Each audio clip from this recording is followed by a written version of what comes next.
Kia ora koutou, I'm Riley. I'm talking to you from Ōtepoti, Dunedin right now, where I'm from, and I've created a guidebook alongside the community here for the past sort of couple of years. And I just wanted to talk about, or Edwin actually approached me to talk to you guys about some of the things that we've done in terms of trying to respect landowners and access agreements, and therefore like connect this guidebook with people and place. So yeah, here's me and Dad. This is where I grew up climbing. At the pinnacle at Sunnyside on Wharewerewere, Long Beach. Classic spot. Everyone's probably climbed there. If you're a rock climber, everyone loves this place. It's brilliant. It's the place that many people grow up and or first climb. And I've been involved with the Alpine Club for a number of years, and obviously it's a main opportunity to gain new skills and knowledge, meet people. And here's Dave Brash, the previous guidebook, or Dunedin guidebook author, teaching us about rope access back in the day. And in high school, I got really interested in graphic design, and I, sort of at the end of high school in 2018, decided to draw some topos for a place we used to call Mapatahi, but we've changed that into the new guidebook to Purakanui Bay, and I'll sort of talk about that a little bit later. So this was in 2018, and pretty average, but they helped for the time being. This is my setup. I study at Te Kura Matatini ki Otago, or the Otago Polytechnic, and it kind of looks like that right now. This is exactly where I'm sitting, and it's a bit of a mess. This moved. There we go. I did a project called Mystery Cliffs for my undergrad degree. It was like my final project, and this was a guidebook, like an experiment really, covering 3 of 6 Dunedin crags. And it was just an opportunity to experiment with this to see if it was possible. I've never made a book or a guidebook before, and to work with a bunch of local people. And so the 20 or so rock climbers that helped create this book, we printed a copy for them, and we didn't publish anything else. And they tested those guidebooks over the summer and this year, and then we've refined that knowledge into this new guidebook. And then this year, I study communication design still, doing my honours with this guy, Mick Abbott, and we for Wild Lad, and we just do design around the country. Our sort of kaupapa is about creating a place where people and nature can thrive together, and he'll be proud of me that I remembered that on the cuff. Now we'll go pivot a little bit to the guidebook now. Sometimes it's a bit laggy, but that's okay. So we've got to think of a driving force behind a guidebook project. We haven't had one in Dunedin for more than 20 years, and many of you will know that. People are crying out for one. But before we even start making a guidebook, we sort of need to think that, well, what is Ōtepoti Dunedin climbing all about? And it's about hard sending, of course. There's some brilliant 26s and labours of love. That's classic. Maximum pseudo likelihood. Wow, we're pretty lucky. There's some fantastic climbs here. And there's also a really strong history of climbing. We've got, there's just plenty of good stories and narratives all the way through our climbing sort of, history in Ōtepoti.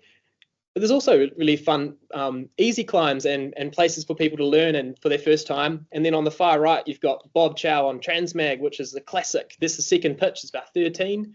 And it's, beautiful at Mihiwaka. On the far left, you've got Alma, who's on her first sport league climb. It's a grade 4 at the Caves at Long Beach. And it's brilliant.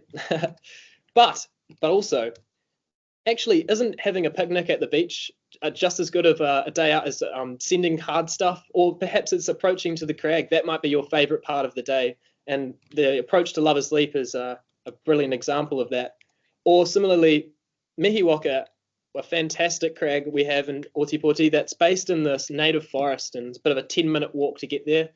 And on the right-hand side, you can see the view from a place called Pikifara, Sandy Mount, and that's on the peninsula. And it's facing northwards. It's right beside Lover's Leap. In fact, that's pretty much on the approach to Lover's Leap as well. Although I was going to say you probably wouldn't want to climb there at night, but actually Ben, who spoke before, was just out there the other night climbing, and it looked pretty epic.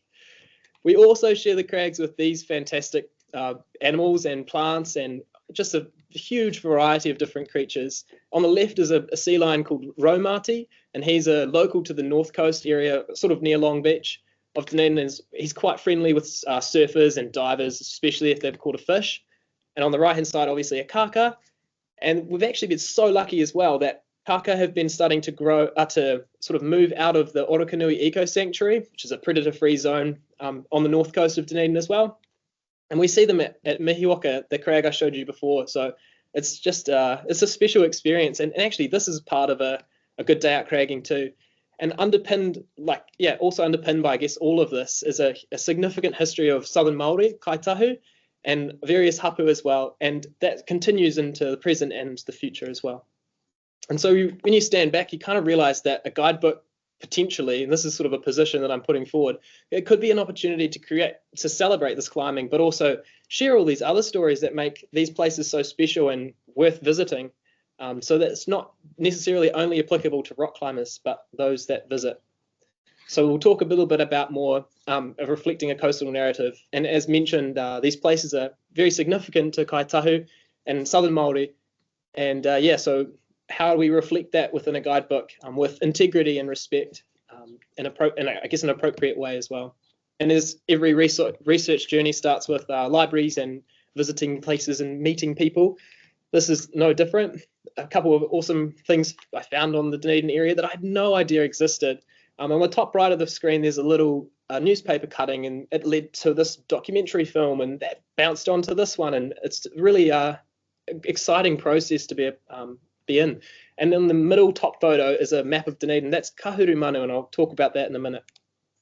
I also realized, well, the best realization for me was that you can have adventures and call that research. And that was the best part about Polytech. And so I found this map that was from 1901, and it was originally like sort of a military defense map, I believe. And this is the map here. And I think you should be able to see my mouse, hopefully. There's a little pathway that's marked on the track, goes along here, and it's called, it says native track, old native track. It goes right along the coastline. And we decided to sort of walk out there and investigate. And I will say that because, especially not, well, this is an ACAT meeting. We did call the farmer and we got permission to walk across, so don't worry. But yes, on the far right, Kaikai Beach, and then on the left is a place called Whareakeake. It's also called Murderers, or was referred to as Murderers, a fantastic surfing spot. And then the beach on the far left, out over here, is Long Beach, Wharewerewera. And suddenly, once I'd sort of looked into these publications and various resources on these places and learned a little bit about the history, it really just like changed the perspective of how I sort of view a place that I grew up in and felt really, yeah, I guess stable within. And suddenly your whole perspective changes. It was really exciting. And I don't know if you guys know about Kahuru Manu. Really quickly, it's a fantastic resource if you're in the South Island. It's Kaitahu's cultural mapping atlas. Each of these little points on the map here show a place with referenceable history, basically, with, yeah, it's really, really helpful for citing information, and it's because it's a mana whenua-based resource. And I guarantee if you have a look through it, you'll get really, I guess, like stuck, because it's just so interesting and you find so many new perspectives on places that you didn't know. So we mentioned before changing a name of an area from Mapatahi to Purakanui Bay. This is a photo that Danilo took. It's a stunning location to climb, especially on a summer's evening. And here it is sort of, yeah, zoomed up on Kahuru Manu. And you can see quite clearly that Mapatahi, and if you click on Mapatahi, it will come up with a big information bar. But it's formally that it's recognized as the PAR site, the former PAR site that used to be on this little island out here, this little isthmus. And so we decided to, and sorry, I should say that the climbing areas are along about here. And this PAR is, well, the former PAR is a wahitapu, like a respected sacred place. And so to call a climbing area like by an adjacent name is a little bit iffy. And so with ongoing collaboration and sort of consultation with various people, and I'll sort of talk about that a little bit in a minute, we were able to change the name to the area's wider name, Purakanui Bay. And this is the New Zealand, well, it's NZ Topo, but the NZ Gazetteer as well sort of reinstills that this is an adequate name to give to the crag.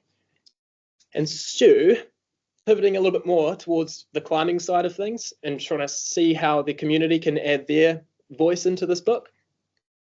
Obviously, yeah, you need lots of knowledge and experience, and I don't have enough compared to a lot of the people that typically write guidebooks. So I got a group of like-minded, very diverse experts, local experts, to talk about every single climb and route and area and place, and they were really, really helpful and amazing actually in this process. We basically did what Dave Brash did to this Southern Rock guidebook here, and just changed a bunch of things that were Yeah, sandbagged a little or anything like that. Then here's Ben and David at Lover's Leap, and these missions out to the crags were some of the most important. Going up with binoculars and stuff, of course, and making sure we get all the anchors in the right spot. And you guys, I'm sure if you've ever been on a climbing area and something's wrong on the top, it's kind of frustrating. So trying to iron those out. Then also super thankful for all of the other guidebooks that have come before. And so you've got Southern Rock, the first 2 editions from Graham Love, Dunedin Rock from Dave, and then there's Mystery Cliffs that sort of shouldn't really be there, but is in this one. And I would want to say a special thanks to Dave Brash and Steve Carr. If you've heard of them, that you might have. They're quite prolific down here, and they've sort of really been like the flame holders, the torch holders of Dunedin climbing for a long time here. Photography, another aspect where the community can share their perspective and what they think and see about Dunedin climbing. And then I just wanted to share one surprising collaboration. I was at an Alpine Club meeting sort of halfway through this year, and I bumped into a lady called Rebecca, who's an editor, and she's works at the University of Otago Press. And she agreed, really nicely of her, she agreed to edit the guidebook. And when she was reading through, she found her dad's name. And I showed you this photo of Luke before, and Luke had set a few climbs at sort of the main areas at Long Beach way back in the day. And after she approached him about it, she found out that he actually drew the top, the original topos that you can see on the right-hand side of the page for both the Southern Rock guidebooks in the 80s. And then that's what Dave Brash gave a new life to for his guidebook, and it's a huge part of our history. And suddenly, all the dots align, and some moments like that are pretty exciting that you can't plan for. Just to pivot one more time into land ownership, and as this group very well knows that ownerships can be quite complicated, and Dunedin is no different. Super helpful, super thankful for Edwin and ACAT to be able to bounce ideas off, and we sort of decided to have a little acknowledgement section in the back of the guidebook that just says, a big thank you to the landowners, and with the permission, have them listed as well. But also by designing this book in a way that it shares the community voice in a way that it's not just necessarily rock climbing that's the focal point. It's just interacting with the places in any way. We'll hope that it might be able to be sort of like a document that's able to be, if access issues did arise in the future, it might be able to be this catalyst for conversation and sort of to prove the value of climbing and the fact that we're not here to drill holes in rock and leave rubbish and bugger off. We're here to look after the place, and it's really special and important. And you guys will probably agree with that. So last little bit of the chat, just wanted to show you some of the pages and how that all of this sort of research and conversations and engagement kind of turn out. So here's an introduction to Kaitahu, Southern Iwi, Parallel Worlds. I'm really grateful to have worked with both Puketeraki and Ōtākau, which are iwi based in different sides of Ōtepoti, and various other individuals from the Polytech and around Ōtepoti as well, to sort of make sure that this information is represented in a correct way. We've also got lots of little articles that were donated by local experts, because when you're at the beach climbing at Long Beach and you see the sea lions jumping out of the water, or there's penguins or there's fish or birds, I sort of was always curious as to why it's so busy out there like that. Turns out there's a really significant marine ecosystem going on in the background, and that's actually a part of Dunedin climbing too, so that's cool. Purakanui Bay, here's that introduction to this area, and I just put this in here to show you that there's a little, all it is a small little box to say hey, this has been updated. And there's also side information that runs throughout the guide, and last time around at Mystery Cliffs, the little guidebook, the side information was in these little small panels kind of hidden away where I had extra space left over.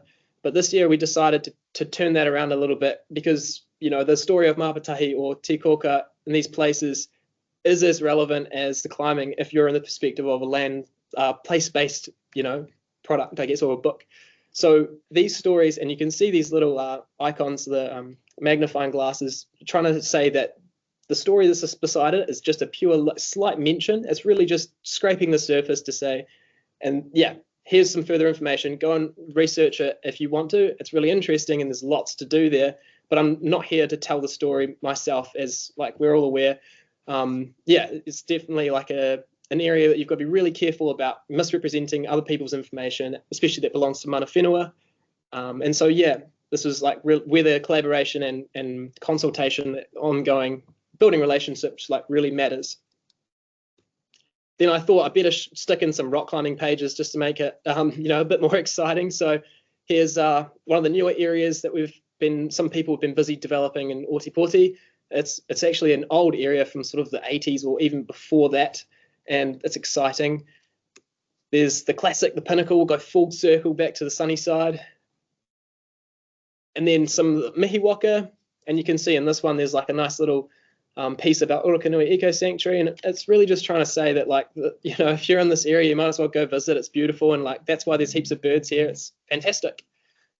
Just another one here. This is, Doctor's Point. It's Poseidon Slabs. If you haven't climbed in Dunedin, you probably heard about the rocks and being a bit more flaky here and there, which is correct. And yeah, we've had some recent big ones, unfortunately. But yes, this is a pretty fun area. Lovers Lee, that's the one that everyone gets really frothing about. Very excited to get that out there. And actually, Ben's here, so thanks so much to Ben for being just huge catalyst in this process. It was fantastic. But you'll have to wait for the rest of the guide to come out to have a good look. So, quick challenge. I didn't really know who would be here, so I don't know how relevant this is to you guys, to be honest, because you probably do this.